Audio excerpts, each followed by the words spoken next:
আসসালামু আলাইকুম রহমতুল্লাহ। সবাই কেমন আছেন? যারা নতুন করে অ্যাপসের অ্যাকাউন্ট খুলবেন তারা সিস্টেমটা দেখেন। প্রথমে মেশিনে আসি অ্যাক্টিভেট টিপ দিবেন, তারপরে অ্যাগ্রি টিপ দিবেন, তারপরে আপনার মোবাইল আকামার নাম্বারটা দিবেন। দেখেন আমি আকামার নাম্বারটা টাইপ করতেছি, আপনারা ফলো করেন।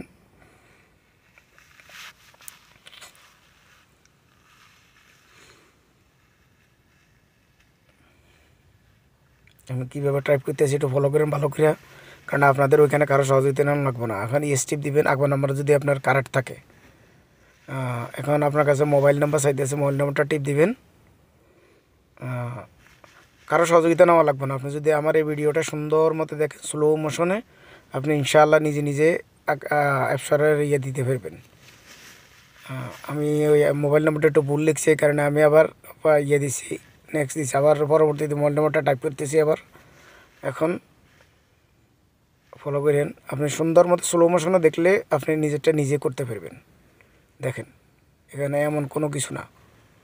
আচ্ছা, এবার মোবাইল নাম্বার ঠিক থাকলে টিপ দিবেন। এখন আপনার ডাইন হাতের সাক্ষী আঙ্গুল, যেটা সাদা আঙ্গুল বলা হয় আরবিতে, আর বাংলাতে সাক্ষী আঙ্গুল বলা হয়, সাক্ষী আঙ্গুল দিবেন। এবার বাম হাতের সাক্ষী আঙ্গুল দিবেন, ফিঙ্গার। যখন এখানে লেখা হবে রাইট লেফট, এখন আপনার মোবাইলে একটা কোড নাম্বার হবে, অ্যাক্টিভেট কোড। এখানে লেখা আছে ইন্টারভিউ অ্যাক্টিভেট কোড, তো আপনি অ্যাক্টিভেট কোড নাম্বারটা টিপ দিবেন। হ্যাঁ, অ্যাক্টিভেট কোড নাম্বার দিয়ে দিলে অটোমেটিক তারা নিয়ে নিবে, কিছু টিপন লাগবে না ইনশাল্লাহ। হ্যাঁ, এখন দেখেন অ্যাক্টিভেট কোড নাম্বার কারেক্ট হলে টিপ দিবেন।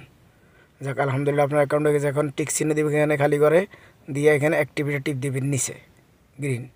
এখন আপনার অ্যাকাউন্ট নাম্বার হয়ে গেছে। এখন ক্লোজ টিপ দিবেন। এখন আপনার মোবাইলে একটা টেম্পোরারি পাসওয়ার্ড গেছে, ওই পাসওয়ার্ডটা দিয়ে আপনি পার্মানেন্ট পাসওয়ার্ড খুলে নেবেন গুগল থেকে।